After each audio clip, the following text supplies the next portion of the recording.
The sickening snap of wood echoed, followed by a guttural shriek that scraped against the silence of our sleepy suburban street. My head snapped up from the garden bed where I'd been wrestling with some stubborn weeds. A blur of pastel pink and a flash of white knuckles were all I saw before the whole rickety aluminum ladder. And its occupant tumbled backward in a violent, messy sprawl. My heart hammered against my ribs. A gasp escaped my lips. A sound I hadn't known was waiting there. What in the world was Mrs. Beatrice Karen Harrington doing scaling the 6-foot-tall privacy fence between our yards? The sight of her, a woman who treated our neighborhood as her personal kingdom, lying sprawled on my perfectly manicured lawn, was so bizarre it felt like a scene from a dark comedy. Oh my God. Are you okay? The words were automatic. A reflex of basic human decency. But a flicker of something else, a bitter, almost triumphant glee sparked deep inside me. She was clutching her ankle, her face a mask of pain and outrage. But it wasn't the kind of pain that earned sympathy. It was the pain of a villain caught in the act. Her eyes, usually so sharp and judgmental, darted wildly between me and her crumpled position. You tripped me, she wheezed, her voice thick with self-pity.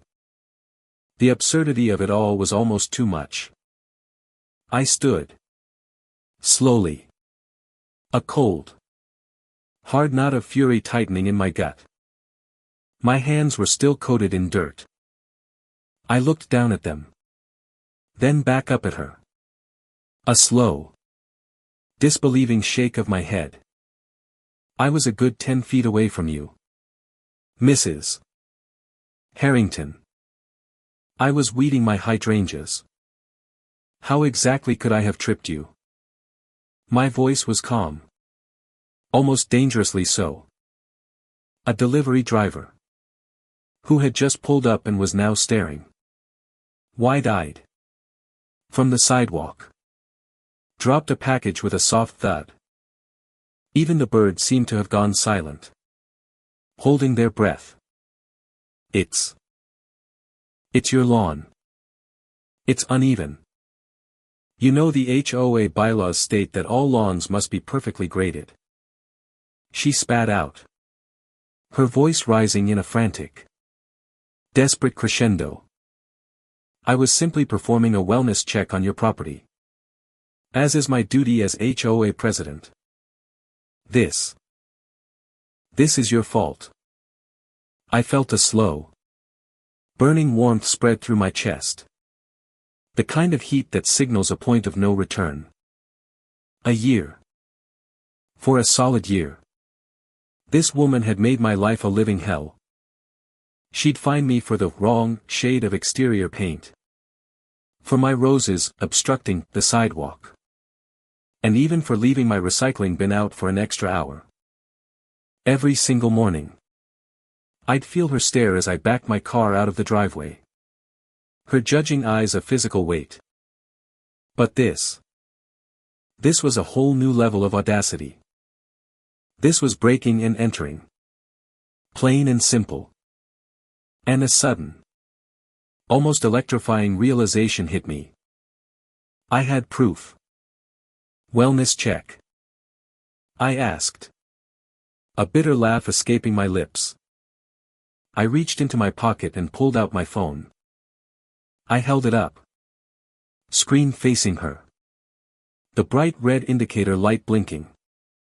You mean this wellness check? A small, choked sound came from her.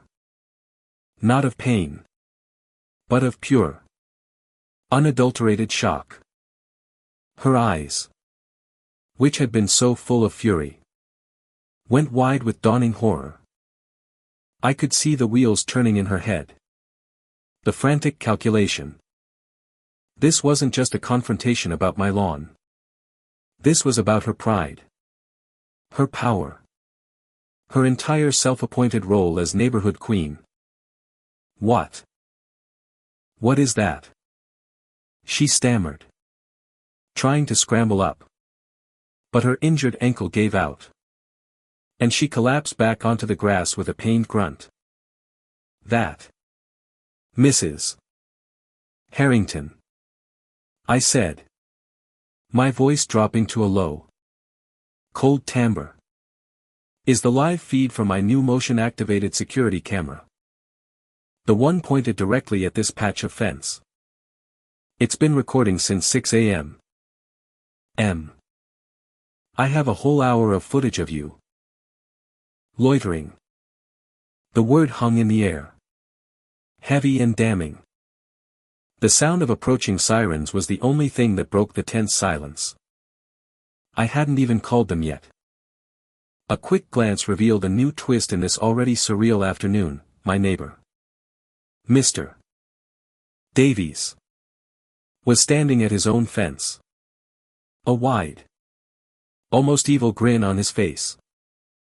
He held his own phone up, and I saw a flash of light. He'd called them. Not just called them, but had already sent them a clip of what he'd recorded. Mr. Davies, a quiet, unassuming retiree who I'd always thought was terrified of Mrs. Harrington, was now my secret weapon. The shared, knowing look we exchanged spoke volumes. We're in this together. No more playing by her rules. Two officers stepped out of the patrol car. Their expressions a mix of confusion and mild amusement as they took in the scene. Me, standing over a downed, sputtering HOA president, surrounded by gardening tools. Ma'am, we got a call about a possible domestic disturbance and a trespassing complaint. One of them, a younger officer with a kind face, asked me. It's both, officer, I said, gesturing towards Mrs. Harrington. This is Mrs. Harrington. She was trespassing on my property, attempting to inspect my lawn. As you can see, she's had a bit of an accident. I looked over at Mr. Davies. And Mr. Davies here has some footage of the incident. The confrontation was brutal. Karen, now completely unhinged, began a desperate, theatrical performance. This is harassment. I am a victim. He's a menace to this neighborhood. He's trying to frame me. She wailed, tears streaming down her face. Dirt smudged across her cheek. The older officer, a veteran with a weary look, just held up a hand. Ma'am, we have video evidence of you scaling a ladder and reaching over a property line. Your HOA role does not give you the right to trespass. Now, what's your side of the story? The questions came fast and pointed. The officers weren't falling for her act. They were all business. Her elaborate lies about my blatant disregard for community standards and her good intentions fell flat in the face of the cold, hard facts presented on my phone screen and Mr. Davies's. The sound of her voice, so often a weapon of intimidation, was now just a pathetic, cracked plea.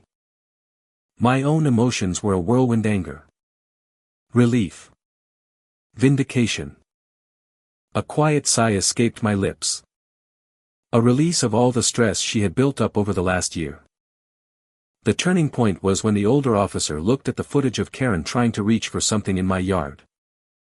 What were you trying to grab, Mrs. Harrington? He asked, his voice deceptively calm. Nothing. I was just checking for pests, she stammered. The officer's eyes narrowed. Ma'am, it looks like you were reaching for that, he said, pointing to a small Hand-painted birdhouse on a stand a few feet from the fence. It was the birdhouse my son and I had made together last summer. The one she had written a nasty letter about, claiming it was a health hazard attracting vermin. She froze. Her silence was a confession. That was the moment her reign of terror came to an end. It wasn't just about a lawn anymore. It was about personal malice. The sound of the handcuffs clicking shut was the most beautiful music I'd ever heard. The officers carefully helped her up. Her face a bloated red mess. She was no longer the imposing HOA queen. She was just a pathetic, middle-aged woman facing the consequences of her own bitterness. The way she shuffled, head bowed, towards the police car, was a stark contrast to the way she held herself just an hour ago.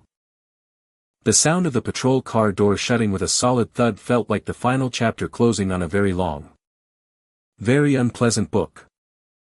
The delivery driver, still standing on the sidewalk, finally let out a nervous chuckle. Well, that was a heck of a delivery, he said, shaking his head. Standing there, watching the taillights of the squad car disappear down the street, I felt a weight lift from my shoulders. It wasn't just about winning an argument or proving a point. It was about reclaiming my peace, my space, my home. The silence that settled over the street was a different kind of silence now, not one of fear and judgment, but one of quiet freedom. I looked over at Mr. Davies, who just gave me a small, respectful nod. Our neighborhood had been under the thumb of one person's insecurity for too long. Today, we had taken a stand. The moral of the story isn't just about fighting back against a Karen.